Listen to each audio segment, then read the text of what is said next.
Hey Doug, can you check on the screen to see if it says REC in red? It does. Okay, thank you. Do we have some light? Oh, yes, you may. Oh. Yes. Oh, Would you somebody can. be willing to turn on the overheads? Do you want a blanket? No, that's fine. Yeah. And if you need a blanket, there's two on the table. Chapter 4, Original Edition. Section 3, Ego and False Autonomy. And we're starting on the paragraph that says, only those who have a real and lasting sense of abundance. I Okay. can't believe we spent on that. We got so much out of that one paragraph last week. It was We only did one amazing. paragraph last week. It was amazing that we got so much out of it. It was a juicy, no, it wasn't only one Well, paragraph. I mean, it was that one section, It was a few paragraphs. Yeah. Yes. but Mhm. Yes, that was a beautiful class. All right, and all my classes are on YouTube, so if you miss my classes, you can always go back and watch them. All right, so it says, only those who have a real and lasting sense of abundance can be truly charitable. So if you're going to be really giving, that entails having a what? A real and lasting sense of abundance. Who would like to have some of that? Who would like to have a real, which means lasting? Real means lasting. Is it real? Is it lasting? Who would like to have a real and lasting sense of abundance? Wow. I know I would. I don't want to have that sense of abundance that's not real because it's not lasting. Yep. In what sense? In what sense is that meant, like a real and lasting sense of abundance?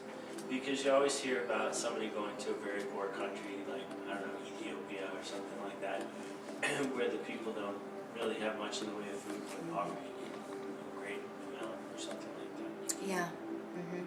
Well, I would say it's for starters, it is what you experience when you are truly charitable. When you are able to give in the real meaning of the word. When you are able to give in the real meaning of the word, that's how you know that you have a true and real and lasting sense of abundance. And it's going to go on to tell you what that means. Okay. So he says, this is quite obvious when you consider the concepts involved. To the ego, or we could say the human mind, to give anything implies that you will do without it. Okay? So to the human mind, to give means to give up, to lose. I'm going to have to do without it. If I give it, I'm going to have to lose it. I'm going to have to give it up. To the human mind, that's giving. And so when you associate giving with sacrifice or giving with loss, then you will give only because you believe you are somehow getting something better so that you can do without the thing you give. In other words, we call that giving to get. Giving to get, okay? So what is giving to get? Well, it's what the human mind does. It's what the human mind does when the human mind has associated giving and losing. Okay. The ego is the part of us that has associated giving and loss. Okay, that's the ego. Give something? Well, you mean give up something? That's what giving means to the ego. All right. Now, when you have associated giving and loss, as we all have done, then you will only give when you think you're going to get something better in return. In other words, you will only give to get. Wow. Now, that is not true charity. True charity means not, I will give to you when I get something back, even if it's pride. True charity is where I give because I know that only as I give can I have. That's true charity. And so I give and I give and I give because I need to know I have. I give because I have, and I give because the more I give, the more I have. That's true charity. Okay, that's true charity. All right? And when that's the way you give, Oh wait, it says that's the way that you give when what? That's a real and lasting sense of abundance. When you have that awareness that as I give, I have, and I give in order to be sure that I have, that is a real and lasting sense of abundance. Interesting. When you stopped associating giving and loss, you start associating giving and having, then you have a real sense of abundance. Then you can be truly charitable.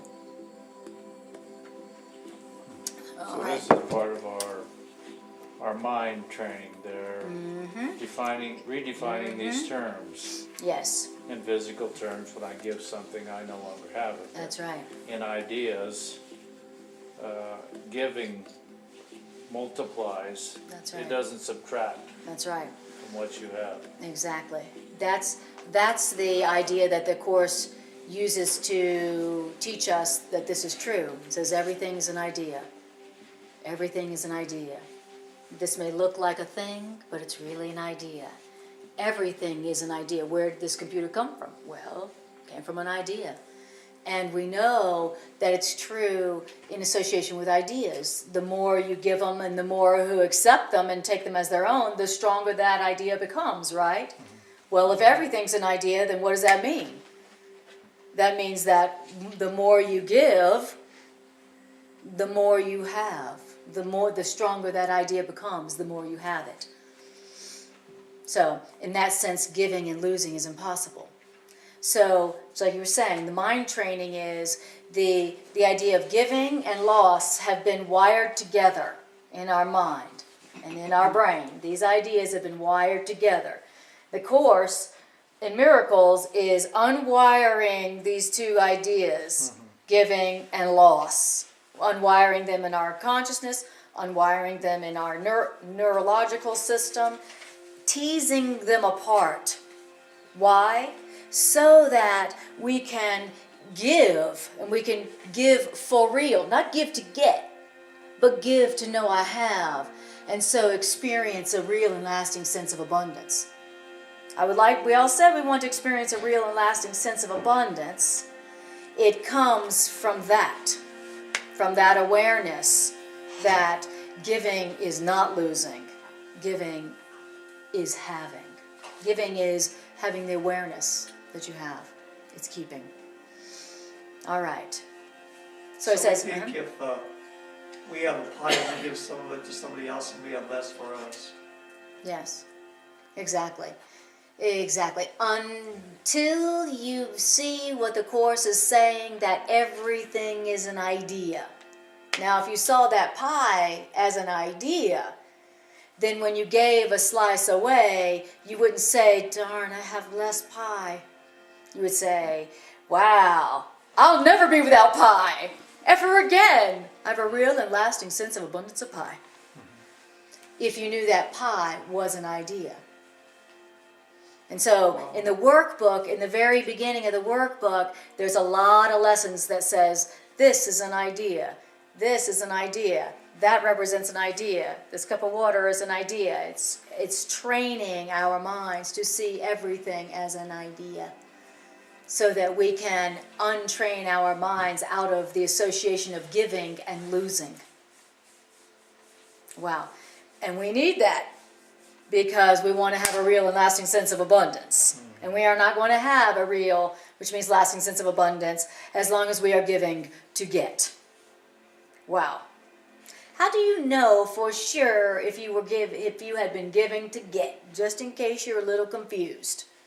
When I gave that person that money, when I gave that person that compliment, when I gave that person that sweater, how would I know if I was giving to get instead of being truly charitable? You have expectations. That's exactly right. When I don't get what I was giving to get, I have a grievance. That's how I know. I know. I wasn't giving out of a real and lasting sense of abundance. I wasn't like, I want to know that I'll have sweaters forever. I want to know that I am provided for by the universe, so here you go. I wasn't giving from that. That's how I know I wasn't giving out a sense of true charity when I gave that sweater or that compliment. That's how I can tell. So sometimes we give things in the name of charity, and it's not really charity. It's a bargaining chip. It's a hook. And that's how you know. When you give it and you didn't get back what you wanted to get out of that, then you have a grievance, you have an upset. You say, I gave you that great compliment and you didn't even thank me. That means that was not coming from true charity. That was me doing a little bargaining chip. A little, it was a bargain. Wow. Okay. Who recognizes they've been doing a little giving to get? Anybody in the last week upset when they gave something and it was not completely appreciated? Anybody tempted to take it back? Give it back that compliment. Give me back that sweater. But that's the way we're taught. That's right. From that age. Oh yeah. Don't give that up without getting Oh yeah. something. Absolutely. You Absolutely. fool. You fool. Yeah. You'll never be rich. Say, you'll never be rich like that. The world of separation. That's right, exactly. The world of giving and loss are one. All right. The lack. Anytime we still think we can lack anything, there has to be some giving to get.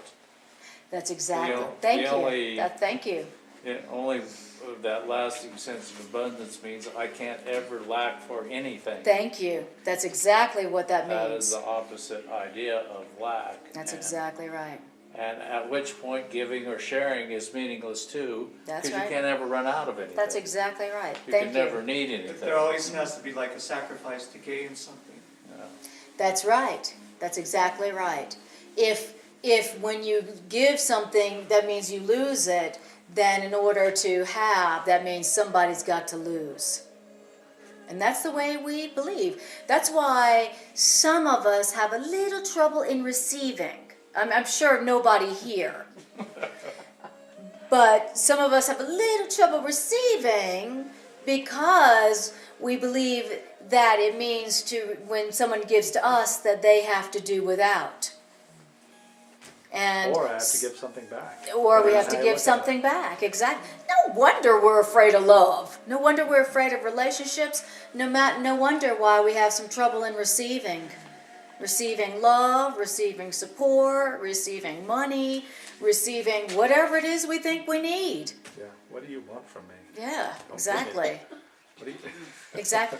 I mean, really, how? And that he said, the voice of the chorus in an earlier section says, you can't even conceive of love without sacrifice. You can't even conceive of it. And I was like, well, I can't even conceive. I have a pretty, I have a good imagination. You can't even conceive of love without sacrifice. In other words, the idea of receiving love without any sacrifice, without having to give up anything, impossible. Or what, I can receive perfect and total love and I don't have to give up anything? Well, what? Is that why the Bible says all my loss is gain? Oh my, yeah, I don't know. I don't Yeah. know. Yeah. But it sounds like it. Yes, absolutely. Yeah, wherever I think I've lost because I gave, really, that's the only thing I'm really going to have in the end. In the end, the only thing I'm going to have is what I gave. Wow, not what I took. Not what I took. And I liked what you said, Jim, about that a real and lasting sense of abundance means that you understand that there is no lack. There is none. It's a total illusion. The idea that there's a lack of something, that there's a lack of something that's real, that there's a lack of something that's valuable, that there's a lack of something you need to be happy, that is That is the big lie. That is the big lie that we all fell for and we've all been perpetuating. No, the truth is that there is no lack. There is no lack of love. There is no lack of power. There is no lack of anything that's real. That's what it means to have a real and lasting sense of abundance. I don't have to worry about giving because there's no lack. There's no lack. It seems to me the Course is very clever in it to reverse this process in us. First we learn that giving is sharing, and that's how you experience all you have. So That's right. you learn to give to gain, That's right. as opposed to get or to take, but That's right. to gain. That's right. And after you gain enough, you finally discover that you always had it. That's right. That it was always Exactly. there, but you can't just make that, you have That to walk leap. before you can run thing. You can't just make that Exactly. leap. That's exactly You right. have to experience it. Until you've experienced it, you haven't learned it. That's exactly right. And I won't believe I deserve the everything that surrounds me until I am giving freely without the desire to get. So it's not that I don't have everything, but I won't know that I have everything until I am giving. So I'm not giving to gain, I'm giving to know I have. I'm giving to know I have. So like you were saying, Jim, so if there's lack, so it makes you have to ask yourself, okay, where am I experiencing lack right now in my life? Where does lack seem real? Does lack seem real around money? Does it seem real about relationships? Does it seem real about joy? Where does lack seem real to me right now? Okay. Holistically in the world, there's war going on. Yes. There's a lot of Yes. sacrifice. Yes, planet Earth. Yeah. Yeah, for starters. The whole mind is in Yeah. the space of lack. Exactly. The Course says that's the main and central difference between God's creation and our world or our creation. And it's lack. In God's creation, there is no lack. There's enough for everybody, everywhere, all the time. Why? Because God is love. That's why. Basically speaking. Right? And so if whatever area where you're experiencing lack, that's the area where you've been giving to get. Damn it. Oh man, it always comes back to me, doesn't it? That's where I've been giving to get. That's where I've been only giving in order to get something in return. Because that giving to get always produces lack. The ego says, oh, you gotta take back, you gotta take in order to have. But in truth, it's when you're giving to get, to take, that's where lack comes in to your belief, to your awareness. And so we want to say to ourselves in that area of life, all right, let's see, in what way have I been given to get in this area of life? All right, what would it mean to give without a desire to get? In this area, what would that mean to give freely, to be truly charitable? What would it mean, what would it look like in this area to give with no expectation?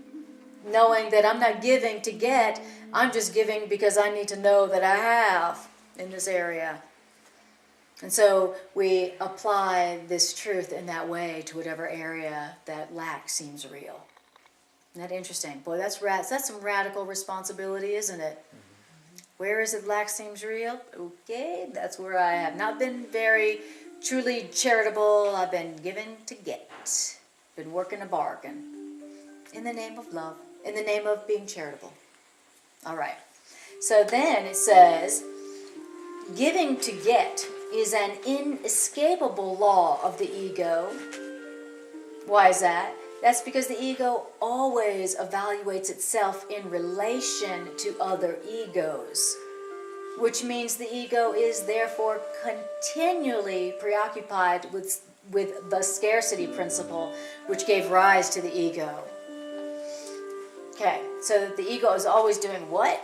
It's always comparing. It's always comparing itself to others. Preoccupied with the scarcity. Exactly. To say that there's a part of me preoccupied with always comparing myself with others. Do you have more than me? Do I have less than him? Always comparing. Always, always, always. Which means there's a part of us, our belief system, that is continually preoccupied with the scarcity principle. There's not enough to go around. And so who has more and who has less? I am obsessed with that. The ego is obsessed with that. Continually preoccupied with comparing itself to what? To other egos. Who has less? Who has more? Who has less? Who has more? You know, and it's always seems to be shifting. Now you seem to have more and I seem to have less, but here comes next week and you seem to have less and I seem to have more. And it's this continuous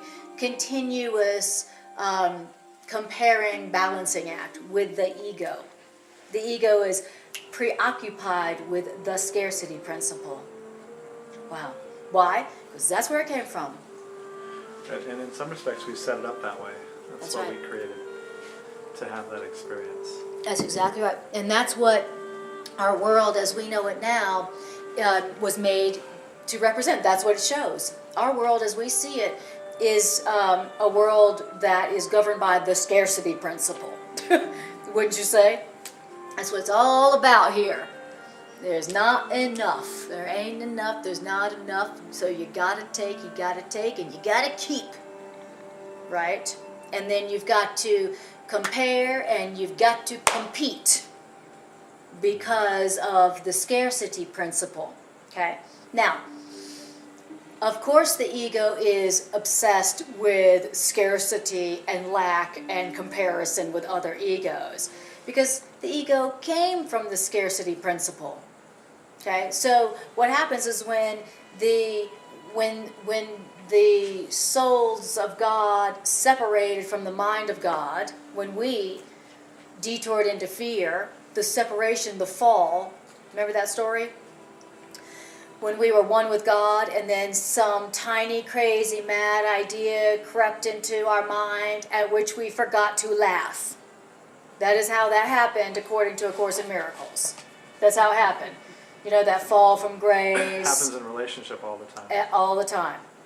He goes, you know, yes, we know that you can't remember when that happened. We know you don't remember being one with God and then having a crazy idea that you might like to have something all by yourself that you don't want to share. Yeah. And you had that crazy idea and you forgot to laugh. We don't remember when that happened. That happened before human memory. He says, but it happens every day. Every day in your relationships, it happens every day. So don't be so surprised that that could have happened that long ago if it's happening regularly today. Okay? So the ego, so as soon as we thought, I'd like to have something by myself on my own, we separated out of unity, out of oneness, and we went straight into lack. And we went straight into lack, and we made a world based on lack. And that's how it happened. And that's how it happened, boys and girls, that we all came to be in hell.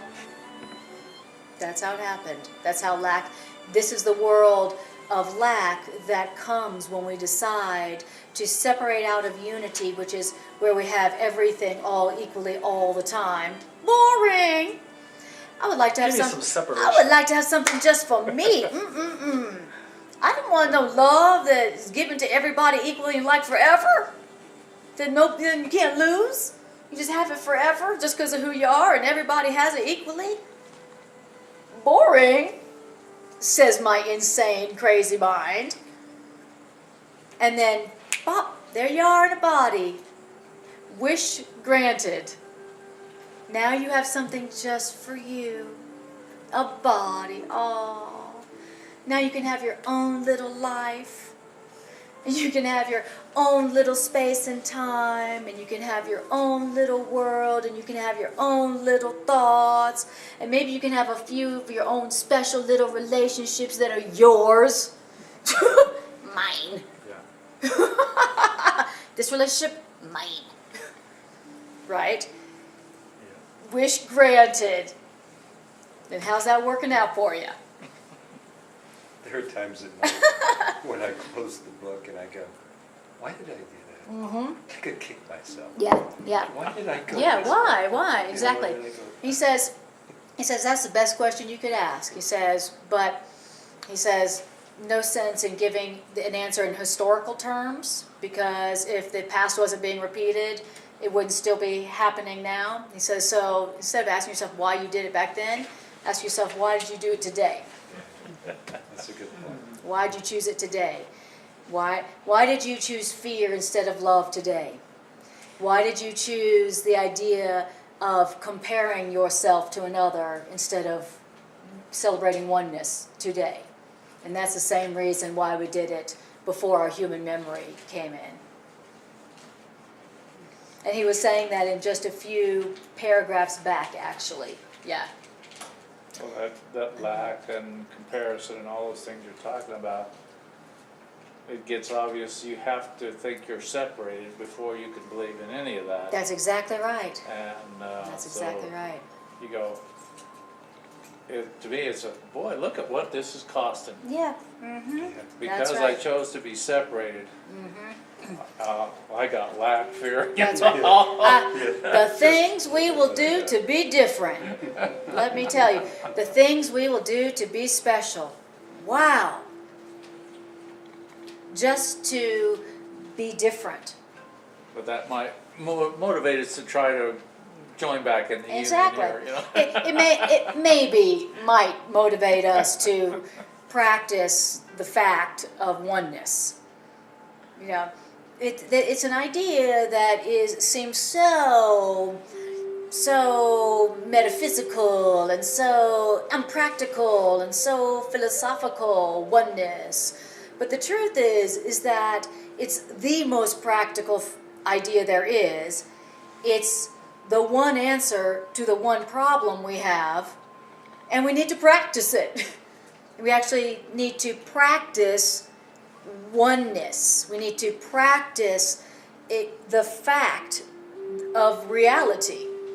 We need to go, okay, let's see, practice it. What does that mean to be one? Okay, what would it feel like to not be separate? Okay, let me practice not seeing myself as different than this human being. All day long, let me perceive no differences today. It's a workbook lesson. Let me see no differences today. Let me see no differences today. Let me perceive no difference. That's how you practice. The workbook is nothing but a practice in practicing that you're not separate. Not separate from God, not separate from any other living being, not separate within your own self, just not separate, which means not different. Because when we isolate ourselves off from other people, then it's like, well, we're over here, but then you have loneliness and Yes. despair. That's and, right. You know, Exactly. And we were talking about the other day about how when you know that you're not separate from all that is, when you know that, you could never experience loneliness no matter how many or how few bodies were around you. And you never could experience lack. Lack absolutely came after as an effect of the idea that we're different, that we could be separate. And so, which is the same thing as saying special, which is the same thing as being continually preoccupied with comparing yourself with other people. Yep. You know, there you got two options. You can either compare yourself to that person and go, I'm so glad I'm not that. I'm so glad I'm not them. Or, I wish I was them. Or you can be remembering, oh, look, another aspect of myself. How cool. Oh, look, another aspect of myself. Oh, what an amazing aspect of myself. Oh, what another interesting aspect of myself. Those are your two options in practicing or not oneness. Wow. You can either be always in comparison mode, which means lack mode, or you can be in practicing we're not different mode. Wow. Okay. When the Course talks about lack and abundance, there's something about that catches my ego's attention. You know what I'm saying? When I hear the word oneness, my eyes kind of glaze over. But when you talk about lack and abundance, I'm like, yeah, it gets my attention. What's the end of lack? Unity? All right. Okay, all right, I'll practice unity then, because lack sucks. Lack is scary. Lack is painful. And we can all relate to that. Maybe we don't relate to the pain of being separate, but we can all relate to the pain of lack and the fear of lack. It hurts. It's scary. Right? And we as good Americans don't like the idea of lack. You can live on the street if you have some lack. What'd you say? You live on the street. Exactly. Ugh. Yeah, don't want to have lack in America. All right. So then it says the scarcity principle, which gave rise to the ego. This is the meaning of Freud's, quote, reality principle. This is not in the edited version. This is the meaning of Freud's reality principle, since Freud thought of the ego as very weak and deprived, capable of functioning only as a thing in need. In other words, Freud was accurate in his depiction of the id and then the ego in association as being a thing of lack. A thing of lack. That's what the ego is. It's very weak, deprived, capable of functioning only as a thing in need. Wow. Okay, so there's a belief system in my mind that is only capable of functioning as a thing in need. Wow. There is? Ooh, I don't want to think with that part of my mind. I would like to not think with that thought system. There's a part of my belief, I have a belief in my mind that is capable of functioning only as a thing in need. It's all that it sees, that's all that it thinks about, that's all that it thinks is happening, that's all that it thinks is real. It's continually preoccupied with need. I got needs. And all day long, I'm going around looking for ways to satisfy my needs. I got needs. Now, yes, I have a hierarchy of needs, but they're needs. Yes, companionship may be the higher level of my hierarchy of needs, but it's still a need.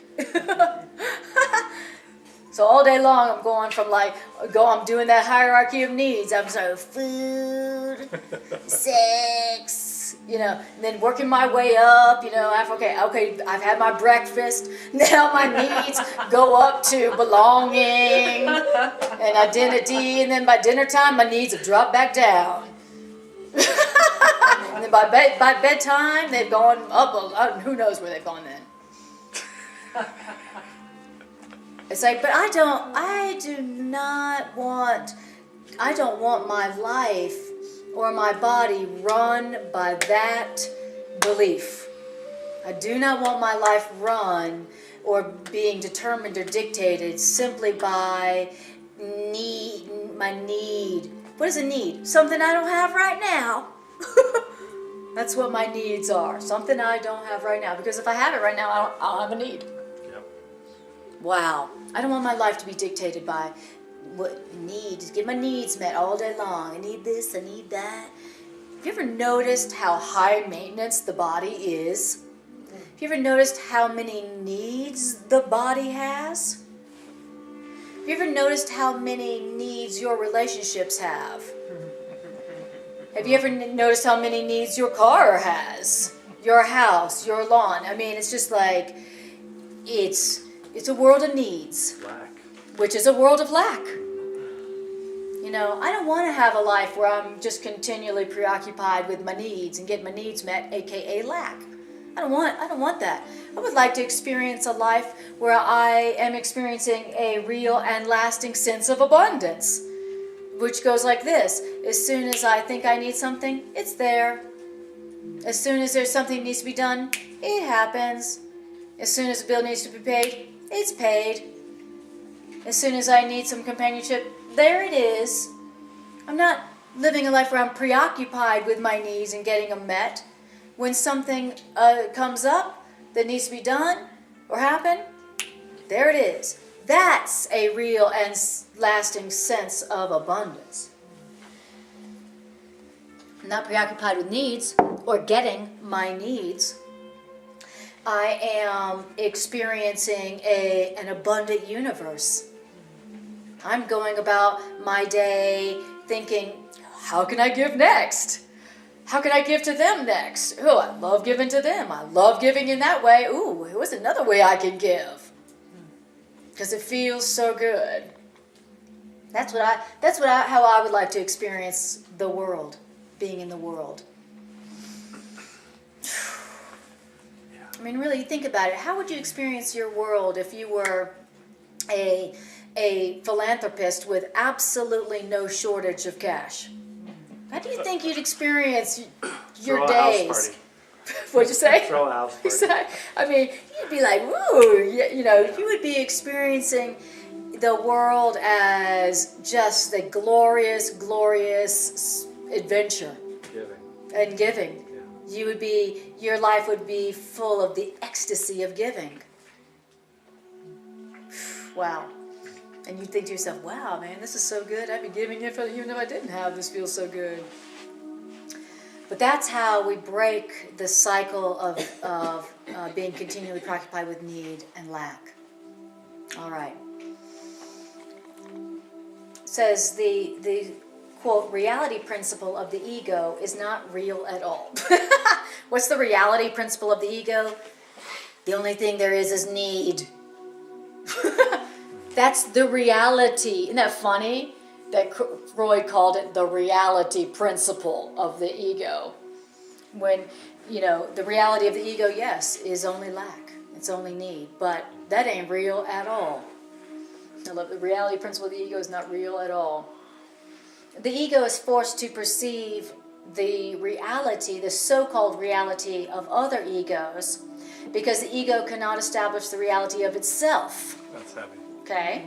Ego, in fact, the ego's whole perception of other egos as real or as who they are, he says, is only an attempt to convince itself that it is real.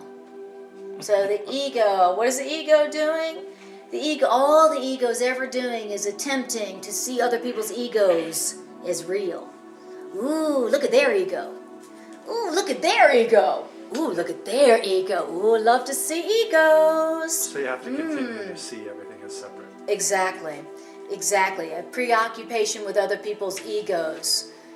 Not a preoccupation with other people's spirit. Oh, look at that spirit. Oh, look at that spirit. To the ego, that's boring. That would not fill up the Inquirer. Who wants to read about it, everybody's spirit?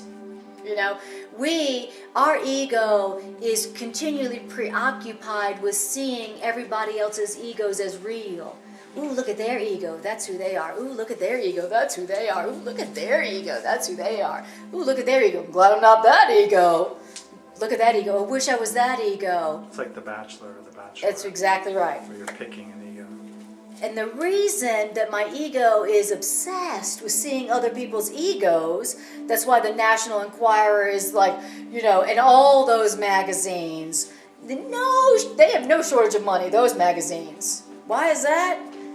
Because our ego is attempting to see other people's egos as real to convince itself it's real. My ego is trying to convince itself it's real. Isn't that interesting? Mm-hmm. Very metaphysical. My ego is trying to make itself real because it senses that it's not. It senses that it senses that something greater than it made it. It senses that. Okay, so it's continually feeling threatened. It's continually feeling offended. right? And so it's continually preoccupied with seeing other people's egos to convince itself that it's real. Okay? Then it says, self-esteem, quote, self-esteem in ego terms means nothing more than this. When you have self-esteem in ego terms, it just means your ego has deluded itself into accepting its reality and is therefore temporarily less predatory. Wow! Damn! Don't sugarcoat it. Wow! Don't mince words, course. Okay, let me see if I can break that down for you, just in case we did not hear this lovely little juicy tidbit about our ego. Okay, I know. That's see why I love this book? Yeah. Okay. Self-esteem, as we have learned, I wish I had greater self-esteem. Oh, look, here's a book on raising your level of self-esteem. I wish I had higher self-esteem. The Course in Miracles says self-esteem in the ego terms or worldly terms is just a state of mind where your ego has faked itself out into thinking that it's real. And so in that moment is temporarily less predatory. Wow. In other words, for a second the ego has got its little need met. For a second the ego's like, oh, look, I got what I wanted. And for a second I have my needs met. And for a second I'm less predatory. Yeah. Wow. That's self-esteem in ego terms. I'm having a good day. I'm temporarily less predatorial because I've imagined that my needs got met today. I had a script today. My need was that my script get met today. My script got met. I'm so generous today. I'm so nice. I'm temporarily nice because my script got met. My need got filled for a second. And so now I'm nice. Temporarily. In other words, my script got met. I'm feeling good about myself today. And so I am nice and generous. Wow. That's the ego's version of self-esteem. I'm feeling good about myself, and so I'm a little nicer. All right. This so-called self-esteem is always, and I mean always, vulnerable to stress. What is stress? A term which actually refers to a condition in which the delusion of the ego's reality is threatened. Ooh, damn. Fascinating. Damn. What is stress? It's where my ego is feeling threatened. It's where my ego is feeling threatened, right? That is what we call stress. That's when we experience stress. My ego is feeling threatened. Wow. He says, this stress, where your ego is feeling threatened, produces either ego deflation or ego inflation, resulting in either withdrawal or attack. Okay, so here's how it goes. When I feel stressed, I'm feeling stressed because my ego, who's always continually preoccupied with comparing and contrasting and lack, all of a sudden my ego's feeling threatened. Oh my God, lack. Oh my God, they may have more. They may have more. They may have more. Oh, I feel threatened. Stress. Okay, my ego experiences stress, and in response to stress, my ego does one of two things. It either inflates or deflates. Either way, it's full of hot air. But that's either way, so it's true. full of nothing but hot air. And so when me identifying with my body, identifying with my ego, when I experience stress, according to this, I either inflate or deflate. In other words, I either withdraw or attack. Interesting, when I feel stressed. And isn't that true? Isn't that how we deal with stress? I either withdraw, like that, or I attack. Wow. I either run away or I attack. Fight or flight. fight or flight. That, of course, that's our response to stress. We experience fear, fight or flight. Fight or flight. Interesting. And the thing that stresses my ego out the most, the thing that stresses my human mind out the most, is a feeling of threat. Feeling threatened. Feeling like my ego's identity is threatened. Feeling like my value as a body, my body that needs to have more or less, is threatened. Interesting. Feeling that my separate identity is being threatened. Very interesting. Very interesting what it has to The say. delusion of separation causes me stress. Exactly. Whenever I forget who and what I am, Exactly. I can get into a state of stress. Exactly.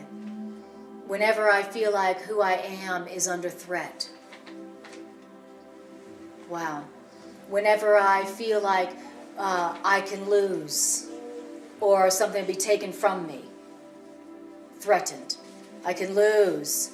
Oh my God, I may lose. I need to get. I need to take. I may lose. I don't have enough. I have needs.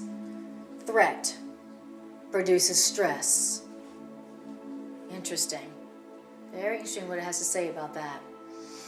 Very good to understand what is going on when you are experiencing stress or when you're experiencing fight or flight. Because the more you know about what's really going on, the more you can tell yourself the truth about it. And when you tell yourself the truth about your stress, then the stress is gone. When you tell yourself the truth about anything that's not real, that's how it's undone. That's why the workbook is, say this when you're stressed, say this when you're afraid, say this when you're angry, say this when you think lack is real, say this. Why? Because when you say the truth, when you remember the truth to something that you're experiencing that's not real, like stress or fear, that is it. That is its undoing. Why? Because when illusion meets truth, illusion goes back to the nothingness from which it came. Isn't that great to know? It's good to know because you want to know how to get rid of or undo things that are stressful, that hurt you, that frighten you. Okay, I've got this thing here, it's scary, it feels like a threat, I am scared, it hurts, lack seems real in it. How do I get rid of this? How is this undone? Well, this gets undone when it meets the truth, because this is an illusion, this is a lie, this is the ego.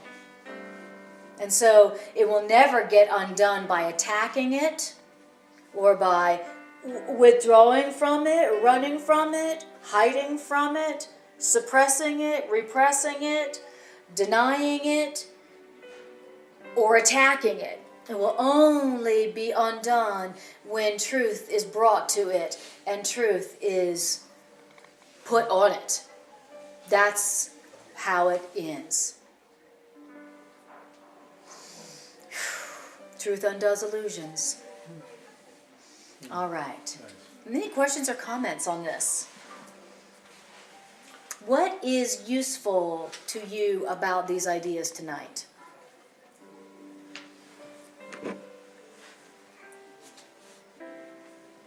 I had a situation, well, it's been an ongoing situation with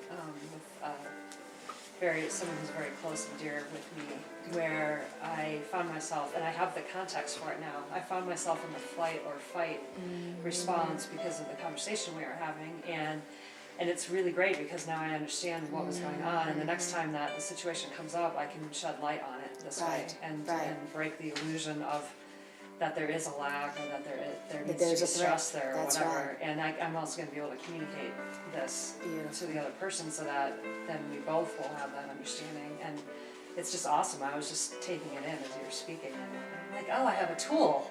This is Yeah, excellent. that's It's what like I do tools it, for- yeah. It's a like tool, rational absolutely. tools for living, Ration- being. Rational tools for So, living. It's excellent. Yes, Yeah. exactly. Yeah, I mean, if stress is coming from a feeling of my ego feeling threatened, and then I remember, oh, well, the ego's not even real, you know, there's nothing to defend here, because, hey, listen, the part of me that feels like it needs to defend itself, that's not even me anyway. Right. So what happens to the stress? It disappears. Poof. Stress is the feeling like I could be threatened. You know, that there's something happening here that has power to threaten my reality and make me, you know, something less than. But if I remember that the part of me that needs to defend itself is not even real, I don't even want it to be real anyway, that who I am doesn't need any defense. Who I am and what I am can't be threatened because it was created by God, then where's the sense of threat? Where's the stress? Wow, isn't that interesting? Thank you for saying that. Anybody else want to share something they heard so they can remember it? Or any questions?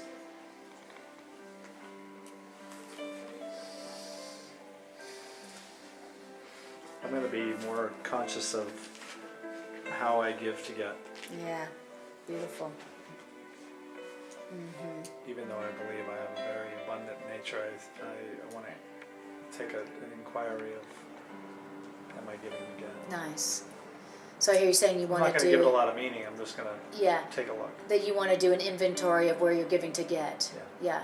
Which would be easy to do if we just did an inventory of anywhere where we were angry or upset. Scripts aren't being met or whatever. Exactly. Yes. Yeah. And that's the area where there's lack. Yeah, and I heard if there's an area of lack in my experience, that it might be good to do an inventory of how I have been giving to get. I've been giving with a script. I've been giving with an agenda.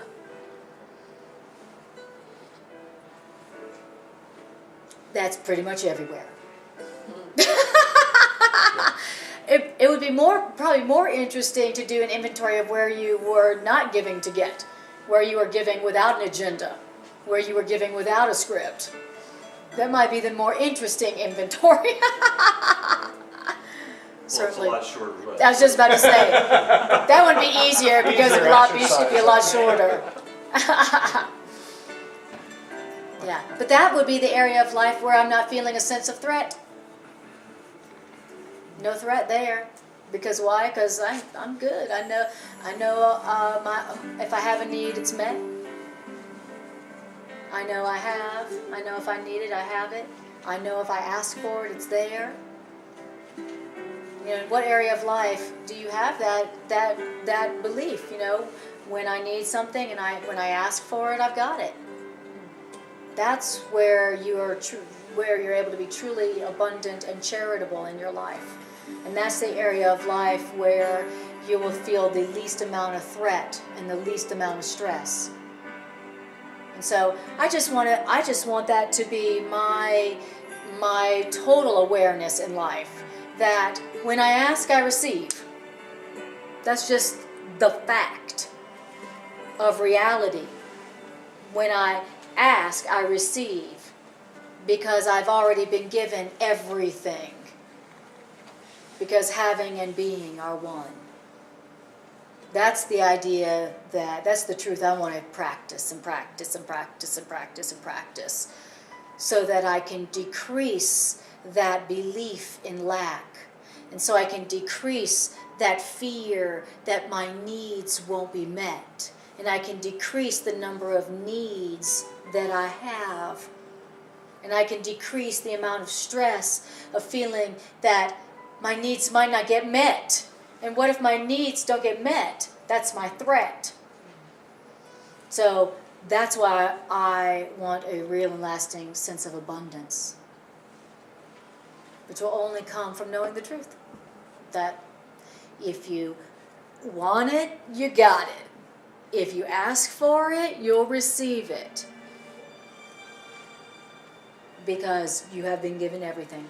And the Course says that the end of the ego, the end of your ego is the idea, I have been given everything.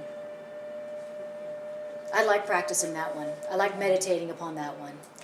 I have been given everything.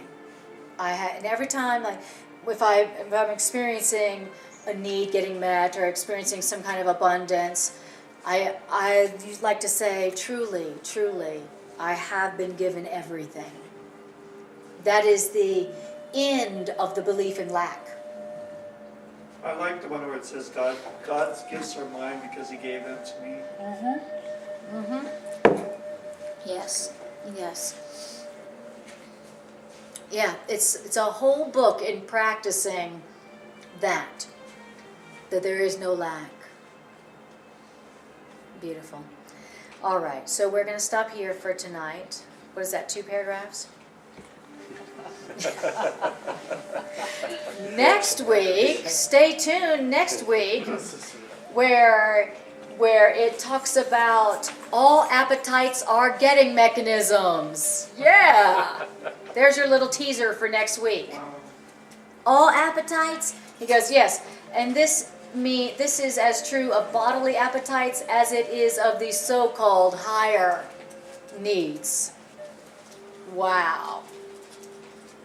That's so deep, I don't even remember what I just said. Oh, all appetites are getting mechanisms. Wow.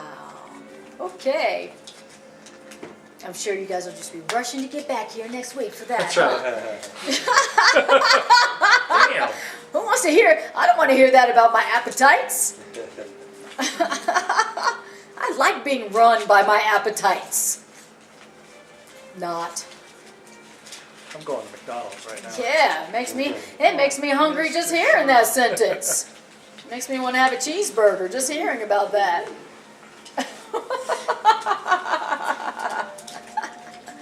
All appetites are getting mechanisms. Wow.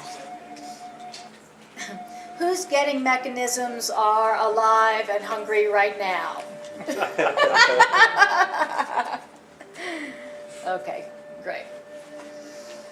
Thank you, because I was just doing a little comparison to see, who's more enlightened than me. I don't know, there was so much in this session, my brain can't take anymore at this time. Kabam.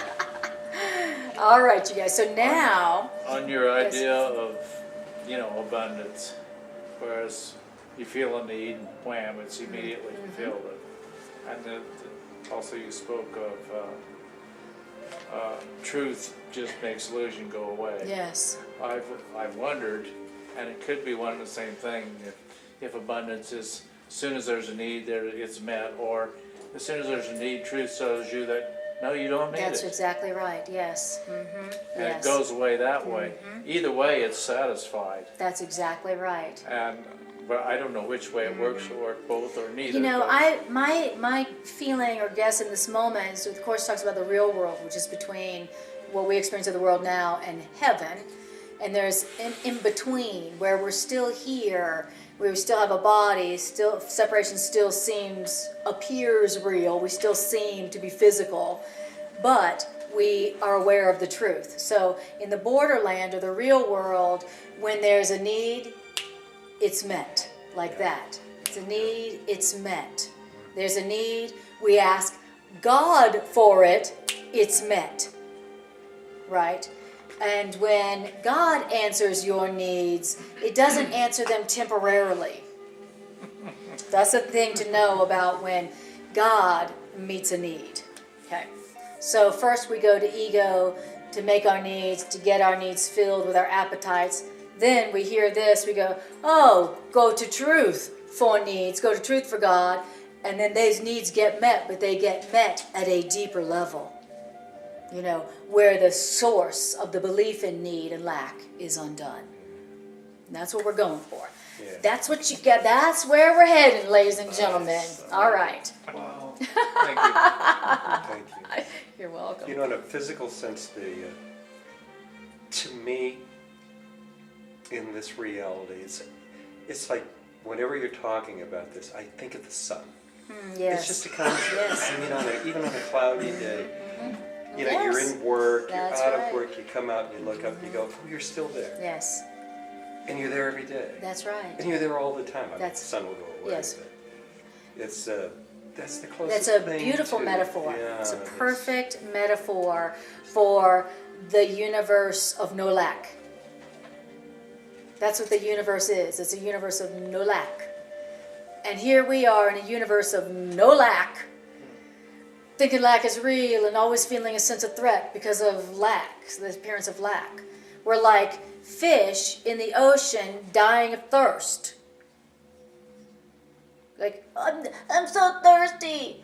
I'm so... Oh, you're in the ocean. Drink.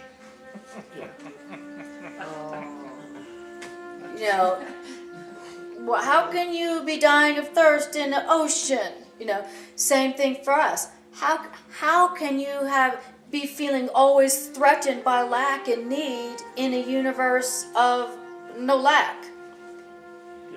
Of creation and creativity, infinite power, right?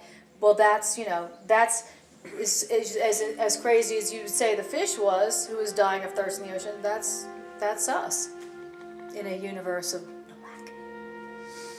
All right. So now we are going to do the integration meditation, and what this is where for 2 minutes or so, we're going to close our eyes and we're going to do something very radical and bizarre and actually use what we heard tonight so that it is practical. And don't forget, you can go to my website, annakajawa.com, to learn more about my holistic counseling practice if you're interested. And all my classes are on YouTube for free. Awesome. Okay, so close your eyes and just tune into how you feel right now, having heard these ideas tonight.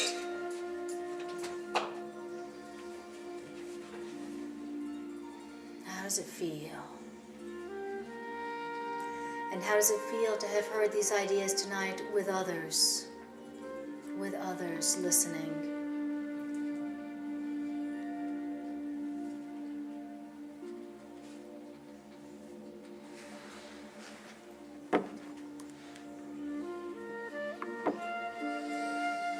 Beautiful.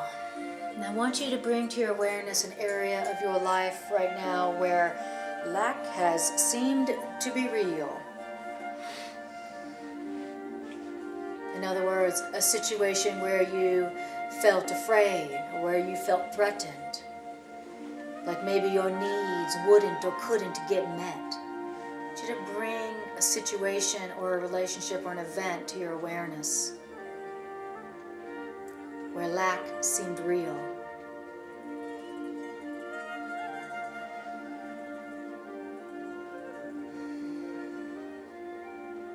And I want you to notice the feelings associated with that event or that situation or relationship. Notice the feelings, the thoughts, the outcome.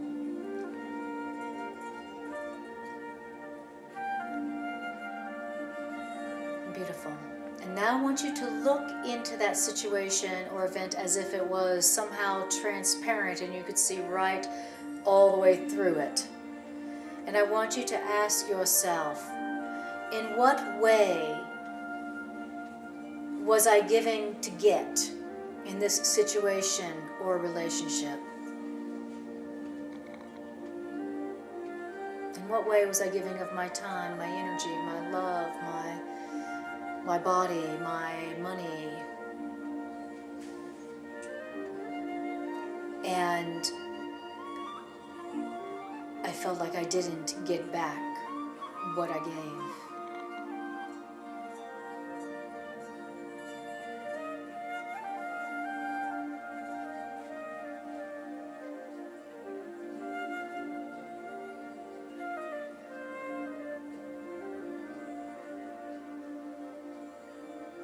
Beautiful. your mind's eye, I want you to step back a couple paces from that situation, metaphorically speaking.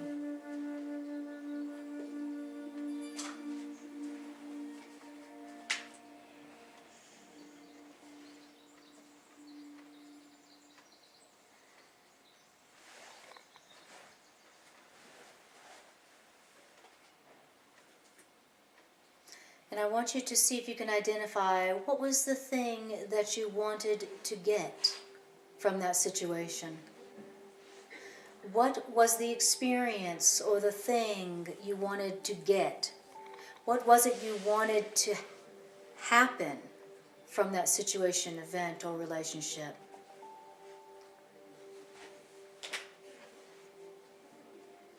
And just give it a name. Was it abundance?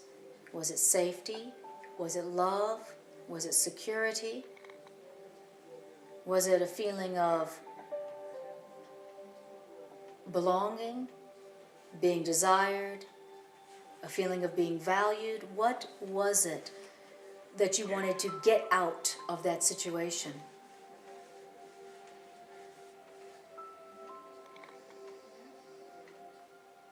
Identify the word or words.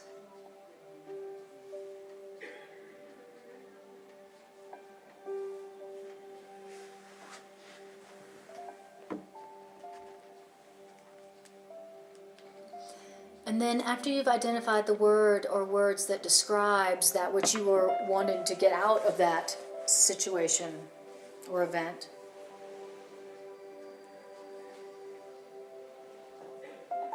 tell yourself or say the prayer, loving right mind, show me that I already have that in you.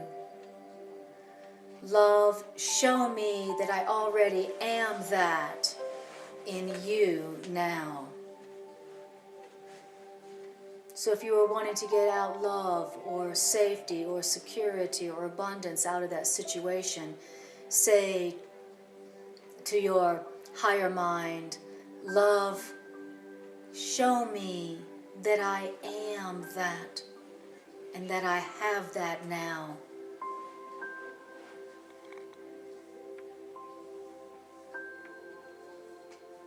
Show me that I am safe now. Show me that I am abundant now. Show me that I am love now.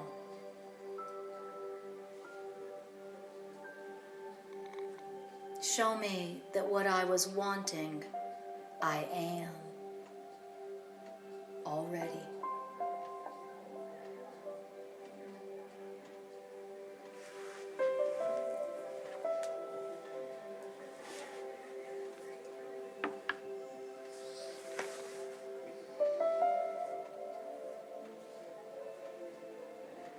And for a moment, I want you to just practice experiencing yourself as that. Experience that need having been met in full. If your need to feel loved had been met in full, what would you be feeling right now?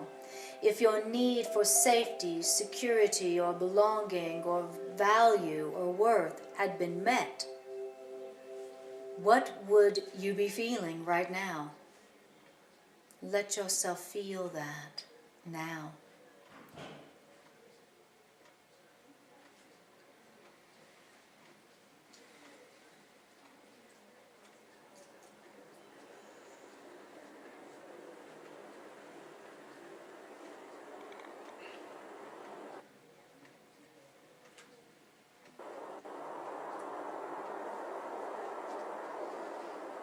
Beautiful. And then let's practice the statement of fact that says, I have been given everything. And so my lack can't be real. I have been given everything. And so a lack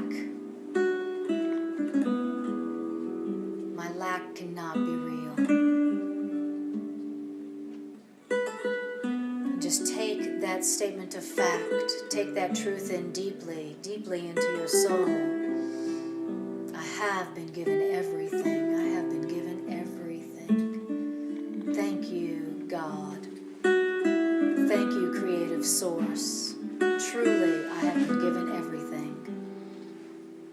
Breathe it in. Feel its truth.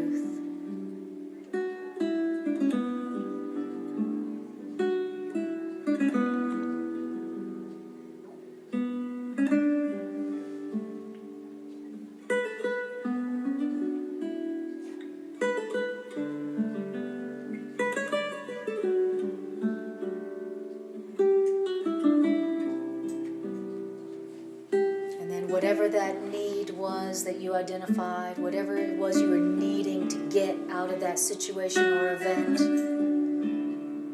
go ahead and give that need to God. Give it to Creative Source. Give it to love. Say, love, I give you my need to feel valued. I give you my need to feel loved and adored. Love, I give you my need to feel safe and secure. I give this need to you. Please correct my need and show me what I already have in you.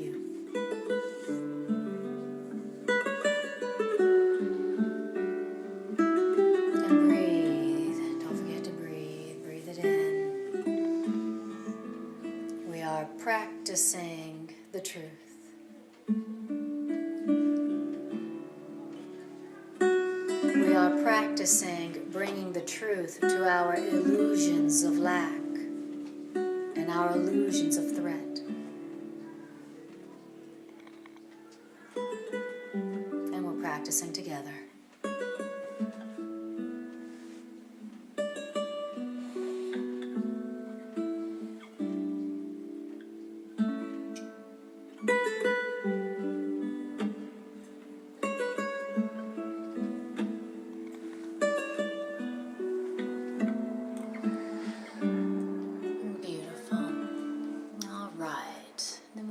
Just bring your awareness back to the room and back to the body. All right, you guys. Thank you for helping me to practice bringing the truth to my illusions of lack. Thank you. We're here for you. Thank you. Thank you for offering to clean up the dog vomit in case that occurred. That was see, because you offered, it didn't have to happen. Thank you. See? Thank you guys. I appreciate you guys, and I'll see you next time I see you.